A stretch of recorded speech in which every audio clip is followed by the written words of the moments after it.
ఈ టైంలో శివ మీ ఇంటికి వచ్చిందని మీరు అనుకుంటున్నారా? నేను అనుకోలే మేడం. ఎట్లా చూడండి ఎట్లా అంటాం మేడం. అంటే అంత ధైర్యంగా ఒక్కది ఎట్లా చంపుతుంది అసలు? అదే ఆ ధైర్యం వెనుక ఎవరున్నారో తెలవాలి మేడం.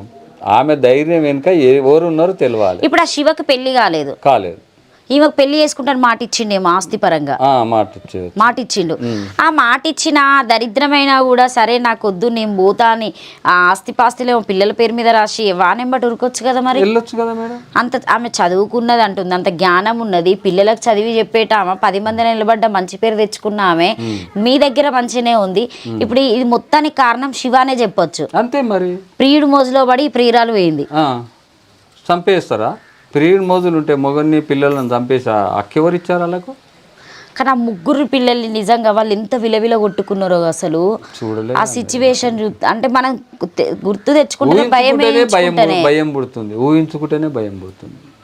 మీరు ఏం కోరుకుంటున్నారు మరి? అంటే ఇప్పుడు ఇప్పటి వరకు అయితే పోలీసు స్పందించారు. ఏం చేస్తాం మేడం, వాళ్ళని ఎన్కౌంటర్ చేస్తేనే నాకు మనసు తృప్తి ఉంటుంది.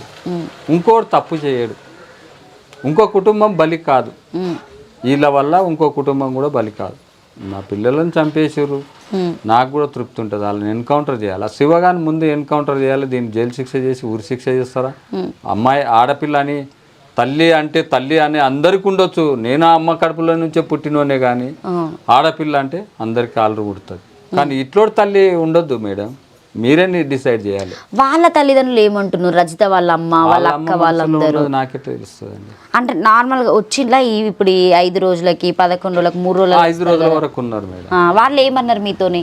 నాన్న నిన్ను ముంచింది, నన్ను ముంచింది, పెంచిన ప్రేమ నన్ను కట్ చేసింది, పిల్లలు చంపింది, పెళ్లి చేసుకున్న ప్రేమకు సంతానమే కాదు రజిత వాళ్ళకి కాదు, పెంచుకున్న పిల్ల.